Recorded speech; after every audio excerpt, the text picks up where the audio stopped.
Tonight's speaker, Bob Byers, has been a resident with Linden Hills for most of his 73 years, but who's counting, right? I would suspect many of us got to know Bob from his hardware store, but we may not know about his love of local history and his community engagement, whether it be knowledgeable and a leader in the Linden Hills business community, the Masons, or the 9/11 tributes that he has hosted at Lake Harriet. But knowing his interest, it isn't surprising that when he and his wife Norma moved into Walker Place from their home at 42nd and Upton, that he turned his focus to learning about his new home at Walker Place. Bob has been volunteering at the Walker since 2013. He currently is a volunteer coordinator of the Music and Memory program, which provides personalized playlist of music on a 3 MP3 player for people with memory loss. Bob is also a volunteer historian for the Walker. He has come here tonight to share the history of TB and Harriet Walker and their philanthropic contributions to the city of Minneapolis. Let's welcome Bob. So I'm here to tell you about the history of Harriet and TB Walker and the women of Walker. And Harriet and TB left a legacy of philanthropy in the city of Minneapolis. So here's Harriet. She was born September 10th, 1841 in Brunswick, Ohio. Her parents were Fletcher and Fanny. Baldwin University from Berea, Ohio, studied vocal and instrumental music. She taught music for 2 years. Classmate of Thomas TB, who worked for Harriet's father, and they were engaged and wanted to live in Minneapolis. The president of Baldwin University, Reverend J. Wheeler, married them, who was also her brother-in-law. So here's Thomas, or TB, as he wanted to be known, I guess, was born February 1st, 1840 in Xenia, Ohio, son of Platt Walker and Anastasia. First job in 1849 in a bakery cutting biscuits. Father died in 1849 when TB was just 9 years old. Studied at Baldwin University in mathematics and finished college at age 19. His early jobs, he was remembered as a man of strong opinions who would not eat grapefruit and who slept with a pistol under his pillow.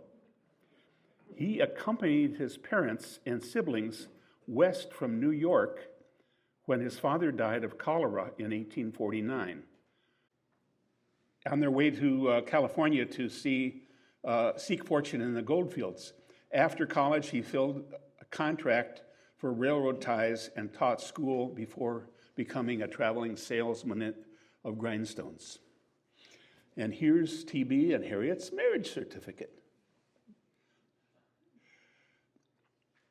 Walker was entranced with the nascent Minneapolis, and that's an adjective especially of process or organization just coming into existence. And TB writing to his future wife Harriet back in Ohio, I have found the place where we will make our home. Here's the Walker home at 803 Hennepin Avenue. This home rented for $9 a month. The house was torn down in 1913. It is now the site of the State Theater. Here's the photo of the Walker men. I assume this one was taken as a business management photo in the maybe early 20s. His one son, Gilbert, passed away in 28, I think it was. So it looks like that's when this was probably taken. So his wealth was estimated anywhere from 30 to 100 million, but the only evidence of affluence was a diamond-studded shirt of amazing proportions. This is from the San Francisco Bulletin from December 5th, 1903. Crookston Broom and Water Power, these are his business achievements. He was also part of International Lumber Company, Metropolitan Trust Company, Minnesota and Dakota Elevator Company, National Lumber Convention, Northern Minnesota Log Driving and Boom Company, Northwestern Elevator Company, Wayland Lumber Company, Hennepin Paper Company with son Gilbert and B.F. Nelson, president of the Flower City National Bank from 1897 to 1984, or 1894, organized in 1887, and Walker was elected a year later as president without his knowledge or consent. And under protest, he accepted the position until he preemptively resigned on January 1st, 1894. He was involved in the Panama Pacific International Exposition in San Francisco, and with partner Levi Butler, built the Butler Brothers Building, Butler Square, in 1908. Walker Arts Center, it was began in Minneapolis by businessman T.B. Walker, who held one of the largest private art collections in the region. In 1879, he dedicated part of his home to exhibiting the art to the public for free. In 1916, Walker purchased the land now known as Lowry Hill to build a museum for his growing collection. His museum at the Walker Art Galleries was opened on May 21st, 1927. With the assistance of the Works Progress Administration, the building improvements were made and the Walker Art Center opened in January 1940. And thanks to Dave Smith, we got a video. Newsreel footage. I think here is snow on the ground, and he's pointing out where it's going to be built.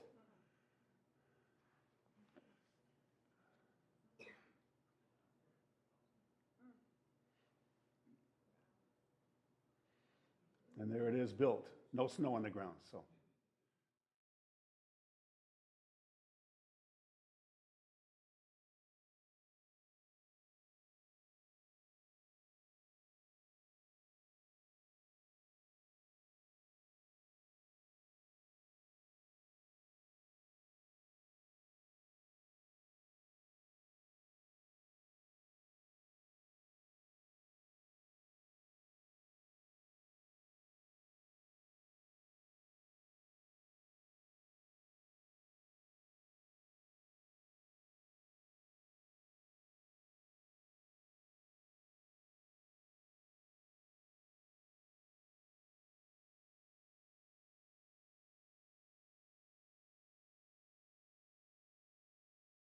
The Walker Arts Center began in with Minneapolis businessman T.B. Walker, who held one of the largest private art collections in the region. In 1879, he dedicated part of his home to exhibiting the art to the public for free. In 1916, Walker purchased the land known as Lowry Hill to build a museum for his growing collection. His museum was Walker Art Galleries, was opened on May 21st, 1927. With the assistance of the Works Progress Administration, building improvements were made, and the Walker Arts Center opened in January 1940. The Minneapolis Public Library was originally founded in 1885 with the establishment of the Minneapolis Library Board and an amendment to the Minneapolis City Charter. Lumber baron and philanthropist T.B. Walker and other city leaders such as Thomas Lowry were members of the first library board. In 2008, after some financial difficulties, the library was merged into the Hennepin County Library System. At the time of its merger, the library included Central Library in downtown Minneapolis and 14 branch libraries. Its collection numbered about 3.1 million items, with 2.2 million of these housed in the Central Library. The library, built at 2880 Hennepin, is called the Walker Branch. This first Central Minneapolis Public Library, pictured in the early 20th century, cost $324,000. Hennepin Avenue United Methodist Church was organized as the Hennepin Avenue Methodist Episcopal Church in 1875 by about 90 members of Centenary Church, which at the time was the only Methodist church in the city. The church stands on land donated by T.B. Walker, a trustee of the church. Walker also donated several paintings to decorate the Sunday school.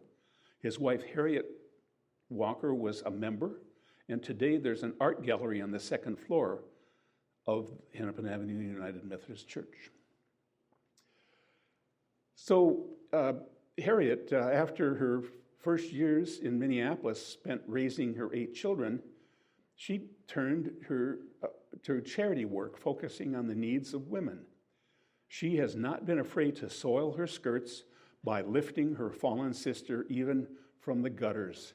She has visited those who are sick, in prison, and in any way afflicted or distressed.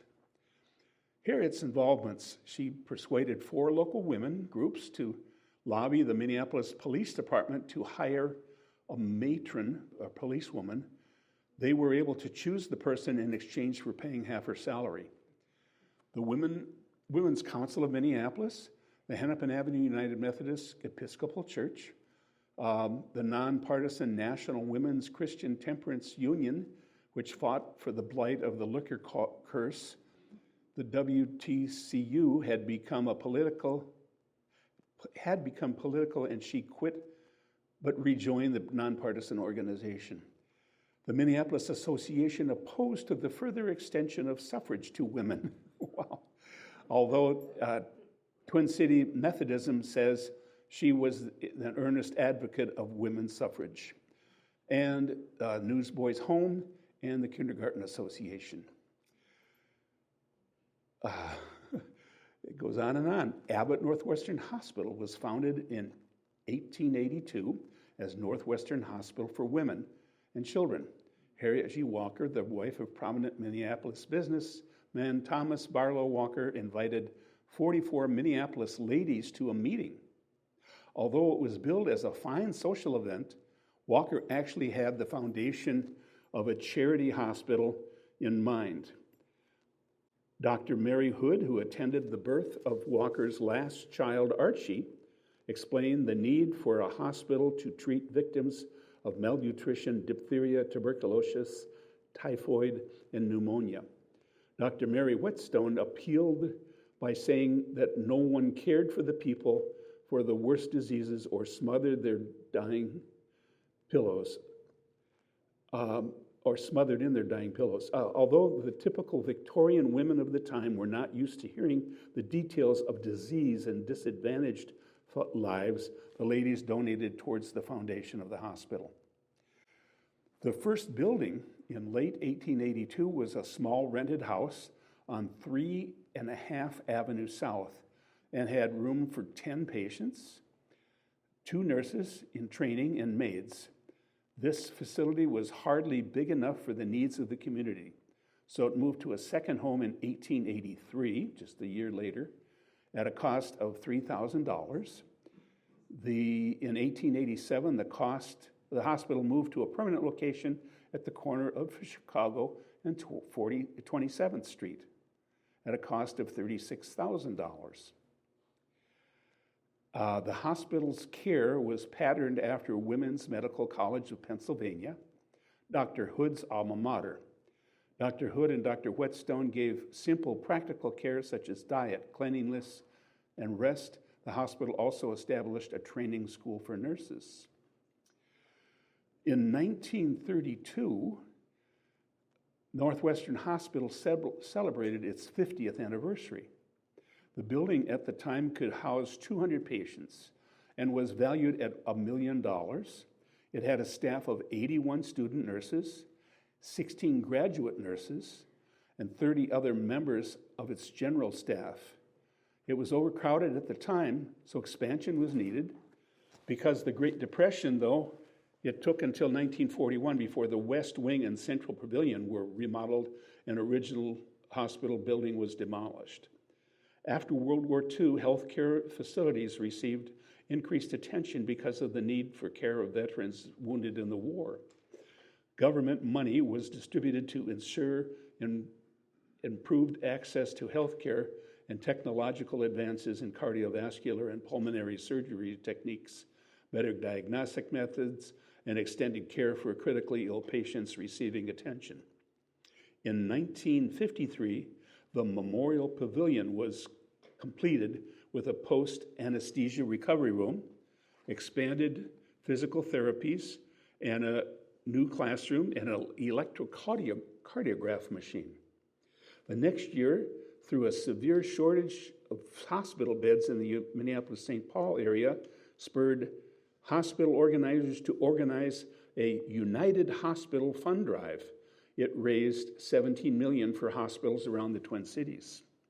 In 1964, Northwestern Hospitals had 395 beds, along with a medical staff of 244 members and over 1,000 other employees. Around this time, Abbott Hospital had 230 beds.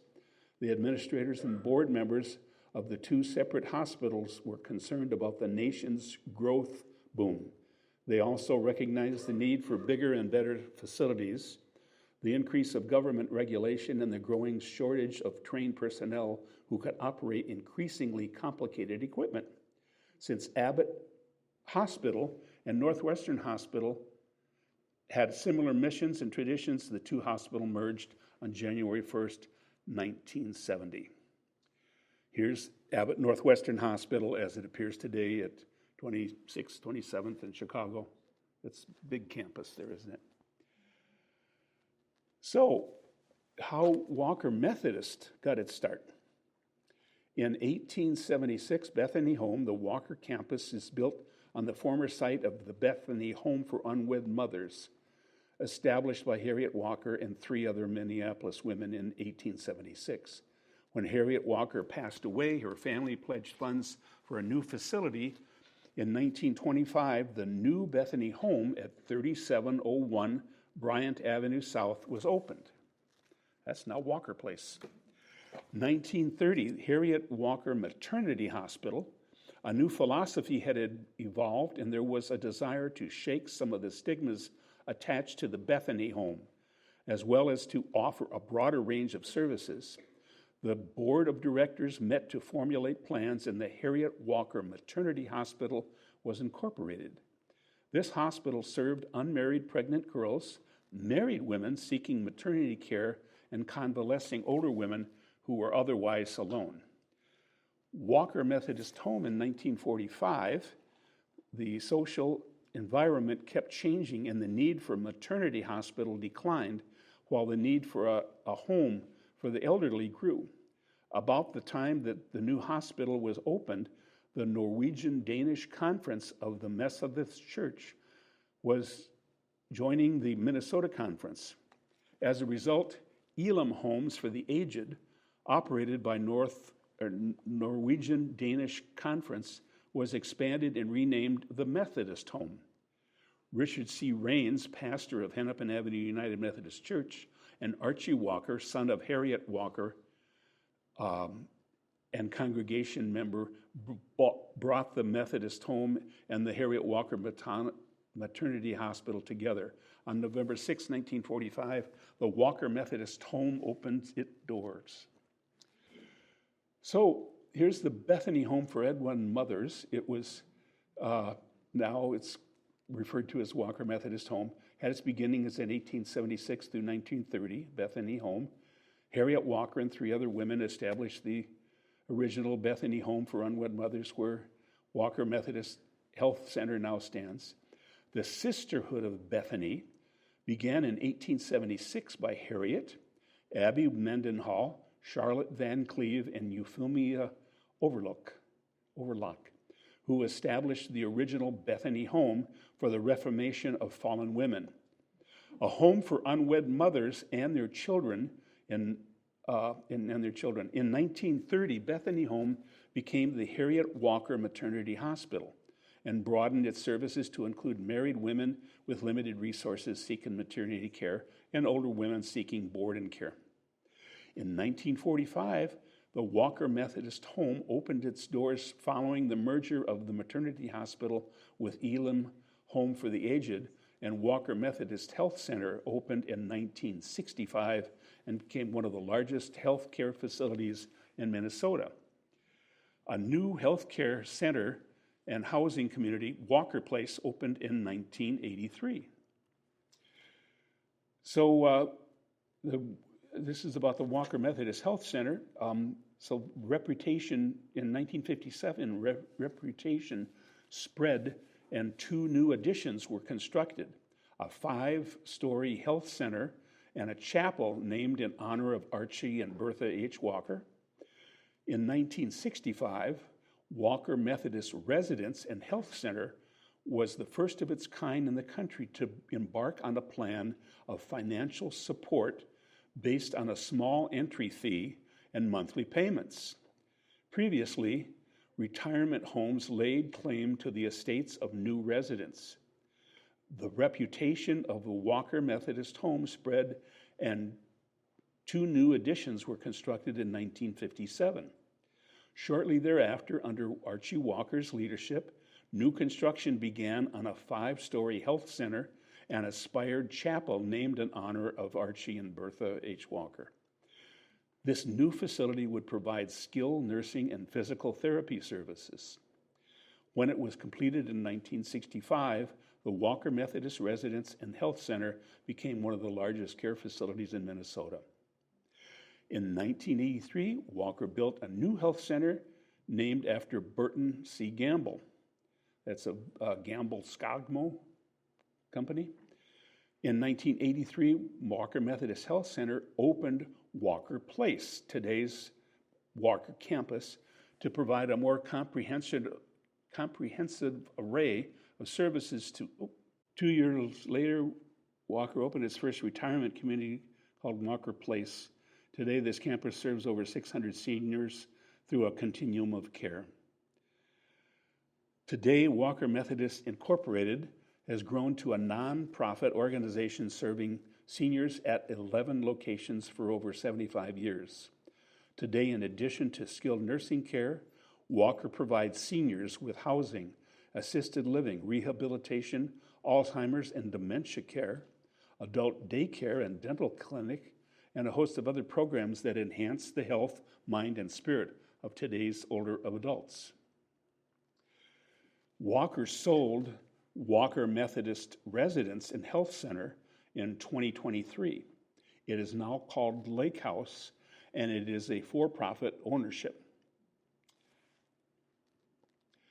Walker Place is located next to Lake House. It was first built in 1983. It's located where the original Bethany home was built in 1925 at 3701 Bryant. This is where my wife, Norma, and I now live, along with our 12-year-old female Shih Tzu named Kiwi. I want to tell you about Kiwi. She's cutie. Oh, we have fun. At the front entrance are the Walker Pillars. These original pillars were erected in 1925 as part of the new Harriet Walker Hospital.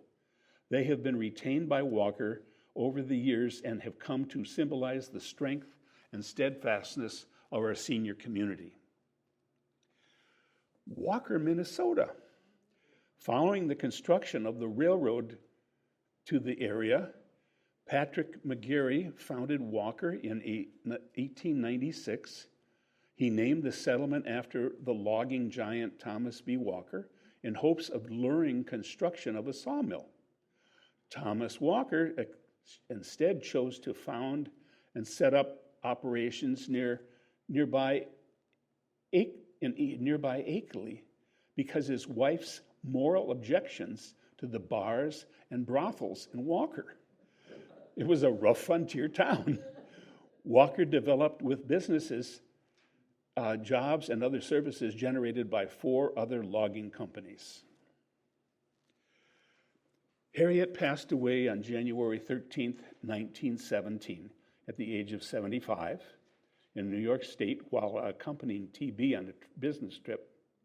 And TB passed away on July 28th, 1928, at the age of 88.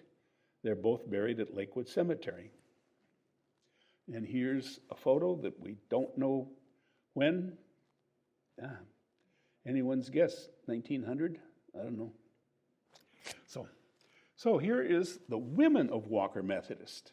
That had included Harriet Walker, Charlotte Van Cleve, Euphemia Overlock, Abby Mendenhall, and Mary Campbell Keith. Charlotte Van Cleve was born July 1st, 1819 in what is now Prairie du Chien, Wisconsin. Father lieutenant in the 5th Infantry as a child, she traveled from fort to fort, gaining nickname Pioneer Infant. Married Horatio Van Cleve in 1856 and moved to Minnesota in 1862 to St. Anthony. As the children grew, she became active in social justice for women and children. In 1874, along with the 3 others, she started the Sisterhood of Bethany with a mission to help women and children in need. In 1876, she became the first woman elected to the Minneapolis Public School Board. In 1879, at the age of 60, she became the first president of Bethany Home for Unwed Mothers. So Bethany Home residents to a year at the home in turn were offered a safe place to live in,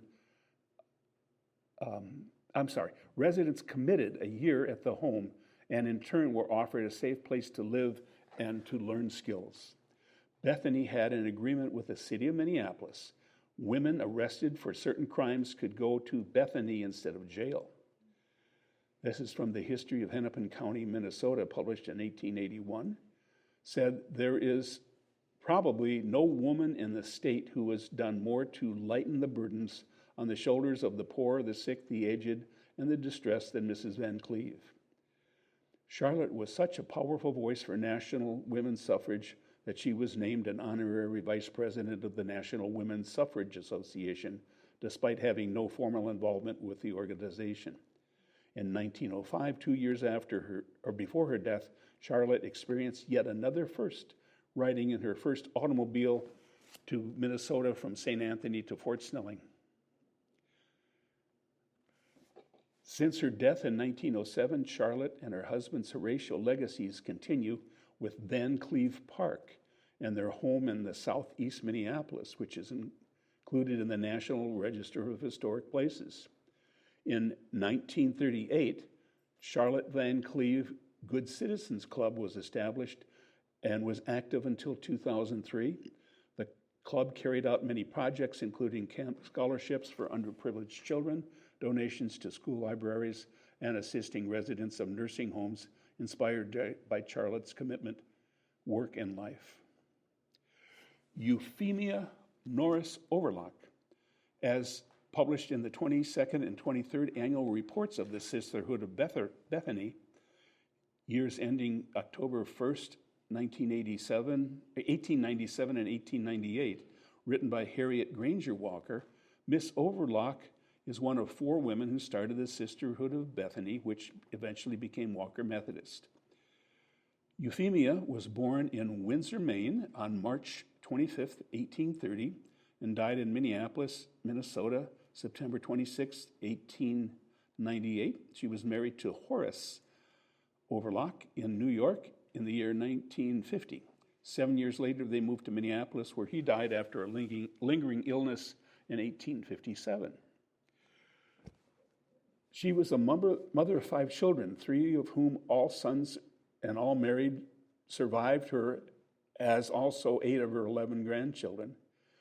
No woman ever carried the welfare of her family any more intensely on her heart than she did. It was with such saintly expression of face that she said to the writer, "I feel and I know that I have been a blessing to my family, and I ask no more." Mrs. Overlock's life was one of peculiar sacrifice in time and strength for the good of others. Though never strong, in fact, almost an invalid at her younger years, so she regulated her life so that she always had something of care and counsel to give to the neighbor or the member of her own large circle of relatives. The year 1887 was one of peculiar trial and hardship, since for more than 6 months in the shadow of death hung over her household, and in the end she laid to rest her favorite sister, her own husband, and her mother at each of the long agonizing illnesses. From this year's work, she never recovered her former physical tone and strength. Mrs. Overlock's connection with the work of the Sisterhood of Bethany dates back to the first organization.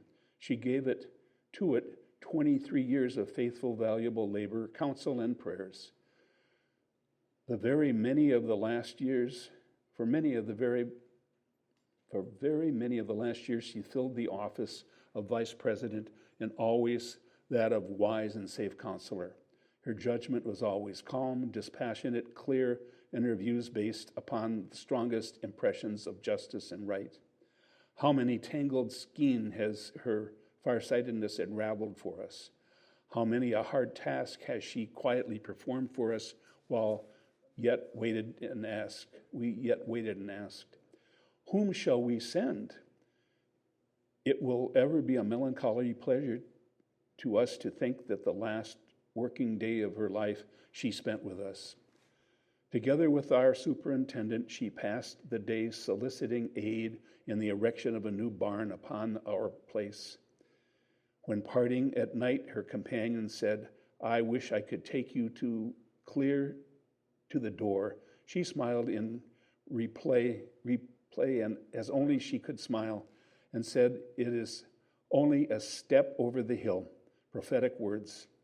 The next day, which was the Sabbath, was happily spent with her children and grandchildren, and in the evening expressed gratitude to God for a peculiarly happy and peaceful day.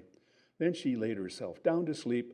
An hour later, she awoke in a great suffering, and before any help could be summoned, she had truly taken the step over the hill, and her sweet spirit was released and was in heaven. Abby Mendenhall was born in 1832 in Massachusetts, arrived in St. Anthony by steamboat in 1858, active in vegetable garden and with farm animals, and described as a woman who was a friend to those in need. She was one of the founding women of Bethany Home. They hired a team of women doctors. Abby installed beautiful lawns and flower gardens for the women and children. Under her guidance, vegetables were grown for the home, and a cow was kept for milk. Abby was treasurer for 23 years and was on the board of directors at Northwestern Hospital for 13. Mrs. Campbell Keith. She was the first administrator of Walker Methodist Home in 1945. She served for 33 years. Which started before 1945. She advocated for privacy and plumbing. I guess that's what was important in the 1940s. In 1961, she spoke before the U.S. Senate Special Committee on Aging. She was named Administrator of the Year in the 1970s by the National Association of Health and Welfare Ministries, and at the banquet she spoke of her transition from administrator of a home for unwed mothers to a home for older adults. The unmarried mothers were frustrated. They felt abandoned and disappointed in themselves. Sometimes they were impoverished. The older adult, too, may feel abandoned and disappointed and frustrated. In 1945, 23 residents moved into the Walker Methodist Home. In 1970, there were 500 people living there with an average age of 87. Keith said, "Working here has not seemed like a job. It has been a joy and very rewarding." And Keith retired in 1978 and passed away in 1982. So Harriet Walker's, these are words from her biography. Though through all her active life, however, Mrs. Walker's home duties were always foremost. She has refused to give her time to society. Her evenings are devoted to her family. Yet among the women of the city of Minneapolis, there is probably no other one so wisely beloved and respected. Warm-hearted, sympathetic, earnest, and untiring in her considerations of others. She has contributed more to the welfare, comfort, and support of the people of Minneapolis than any other woman. And in all her good works, she has the full support and cooperation of her husband. Well, that's Walker. Now, meet Vivie. Our story started with two separate organizations, Canute Nelson and Walker Methodist, both passionate about serving and both pillars in their communities for over 75 years. On January 1st, 2004, these two organizations merged. In October 2024, we became Vivie. We're the same people with the same passion and a bigger than ever vision to surround the people we serve and whatever kind of care they need at any point in time. We're here to transform what it means to care for people well.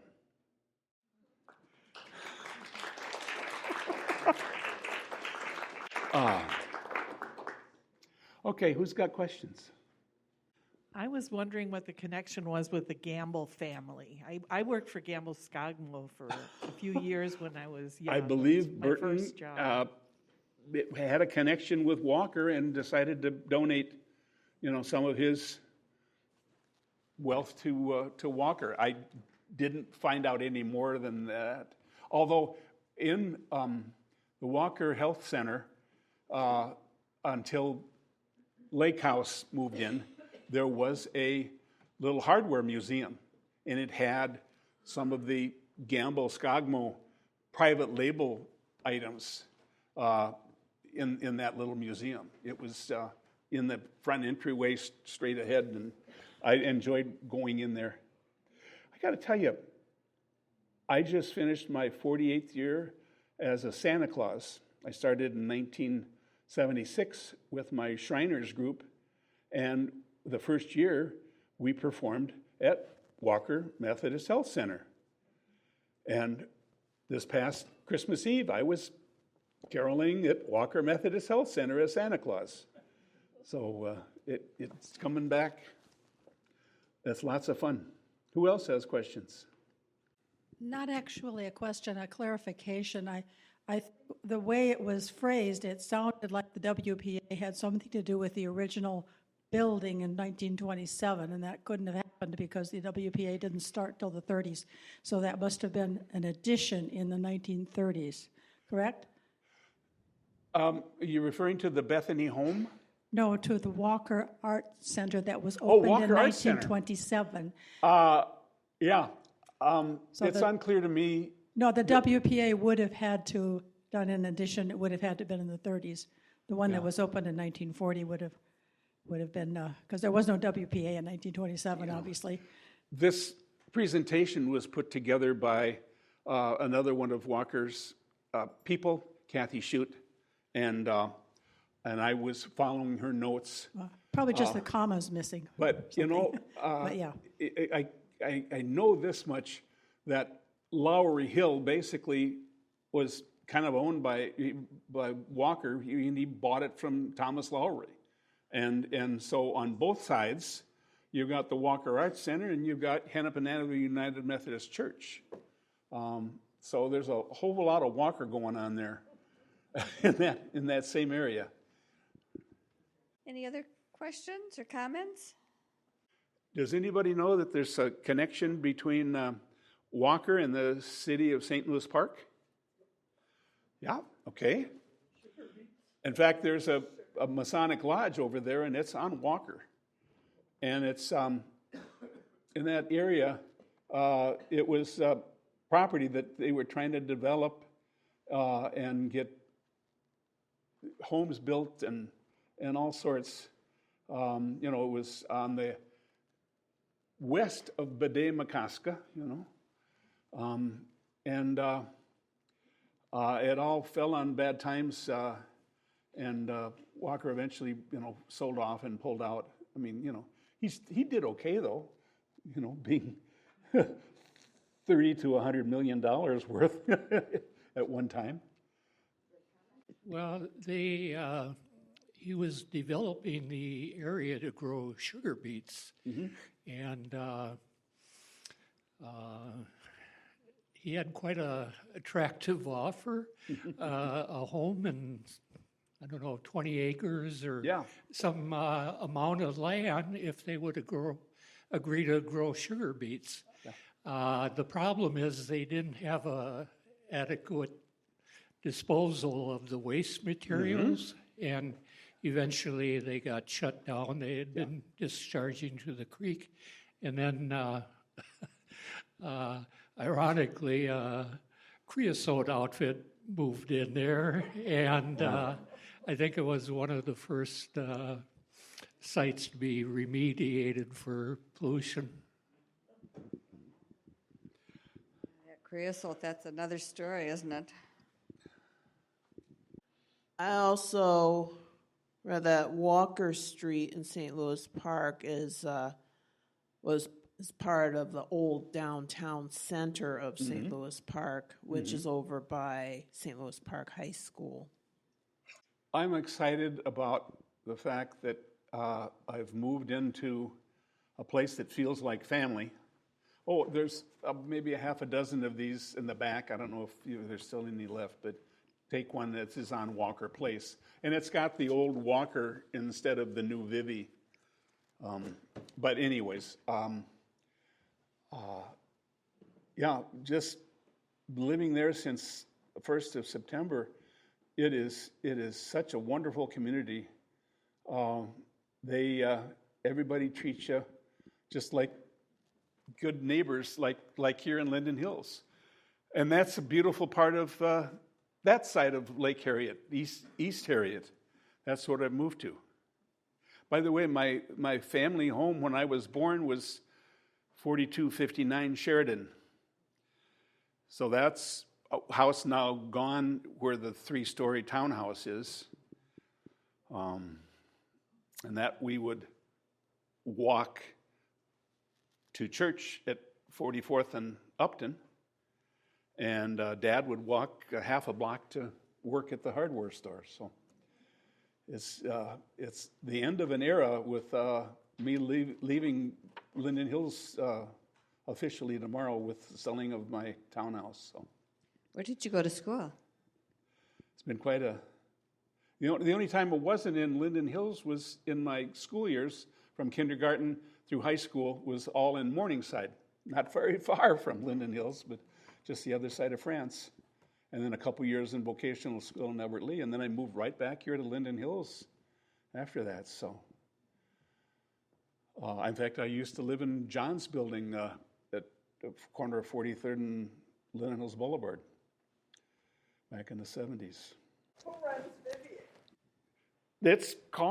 It's a merger of Knut Nelson, and Knut was a former senator and governor of the state of Minnesota in the 1920s or whatever.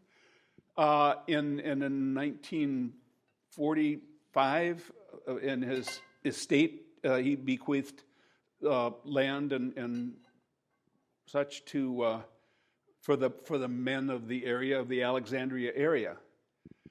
And that's what started Knut Nelson. Well, that's almost the same time, mid-1940s, where Walker Methodist was started.